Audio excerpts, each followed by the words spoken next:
into the darkness of the type of challenge that we are now facing, committed in the name of the religion that I grew up in, it is Irshad and thousands like her who are born into Muslim households and who grow up in Muslim households that give me the courage and the encouragement to go on. I have this predicament where I have to explain over and over again that we should not condemn Muslims. We must not condemn Muslims, because Muslims are fellow human beings, just like us, and have the same rights and the same freedoms.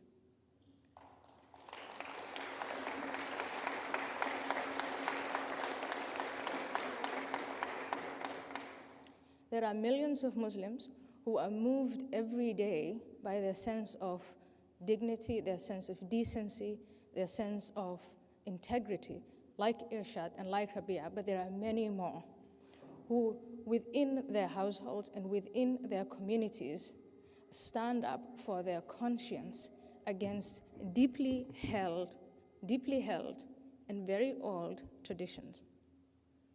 The people they stand up to, I call them the Medina Muslims.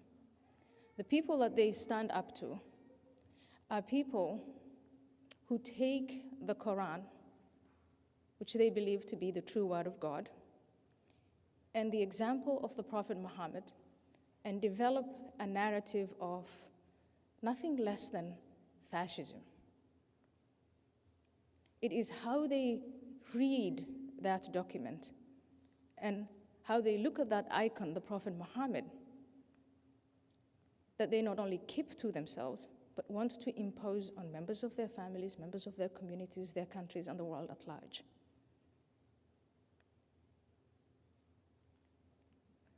I met Tom Lantos once, briefly.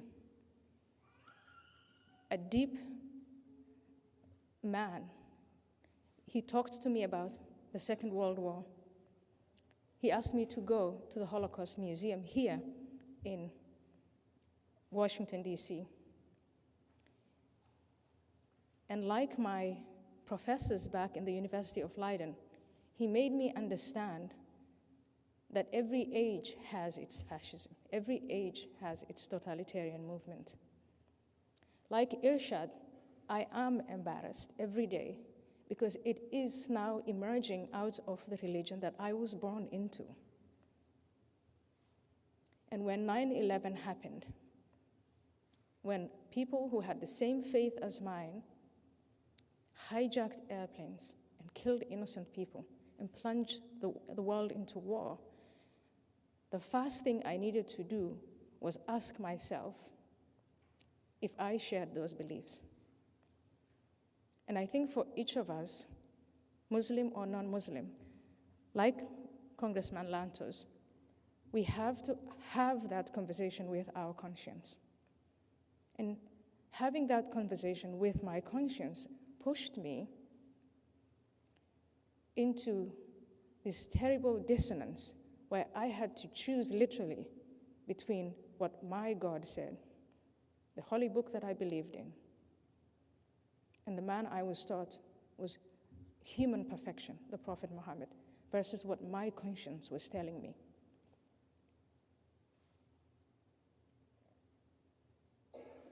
And what I found out when I started as an adult, 30-year-old adult, rereading the Quran and reading the Hadith or the Sunnah, the example of the Prophet Muhammad, and his biography, what I found there was disturbing.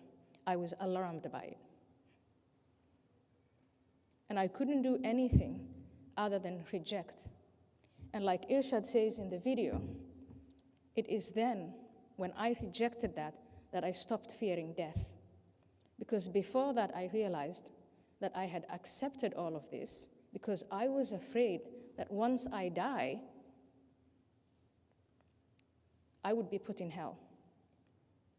But once you shed that fear of being burned in hell, and you're able to think clearly, then you will be able to reflect on some of the bad things, some of the horrible things in your holy book and your holy icon.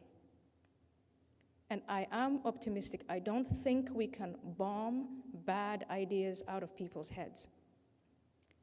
I think we're going to waste resources if we apply only surveillance as a counterterrorism method.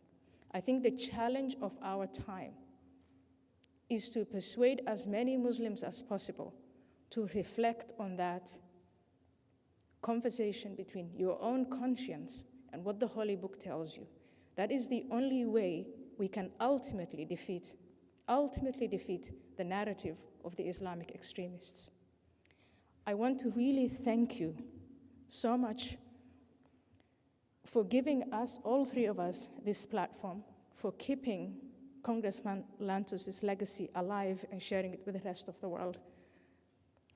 Ladies and gentlemen, we face a huge challenge, and political correctness, denial, surveillance, military means, it's not going to get us out.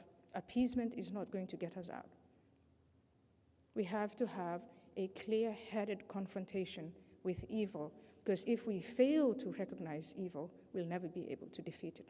Thank you.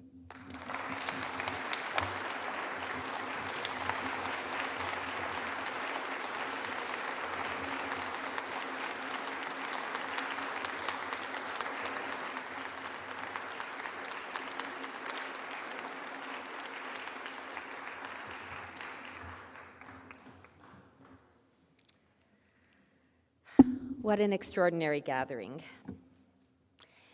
We are in the midst of a season that for many of us is a time when we celebrate great events